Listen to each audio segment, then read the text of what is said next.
చేతగాని వాడు, ఒక పనికిరాని దక్షత లేని పాలకుడు ఇంకొకరు లేరు ఈ దేశంలో అనేది మాత్రం తేలిపోయింది. అట్లాగే ఇంకోటి కూడా తేలిపోయింది.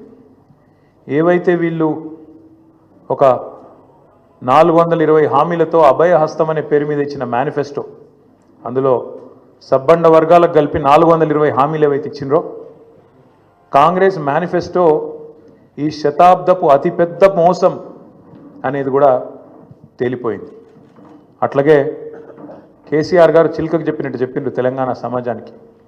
ఢిల్లీ పార్టీలను నమ్మితే 60 ఏళ్ళు గోసపడ్డం, మళ్ళా మోసపోతే ఢిల్లీ పార్టీల చేతుల్లా మళ్ళా గోసపడతాం, మళ్ళా ఆగమవుతాం అని చిలుకకు చెప్పినట్టు 100 సభలు మాట్లాడితే ప్రతి సభలో తెలంగాణ సమాజానికి ఒక అన్నగా, ఒక సోదరుడిగా, ఒక తండ్రిగా వారు చెప్పడం జరిగింది.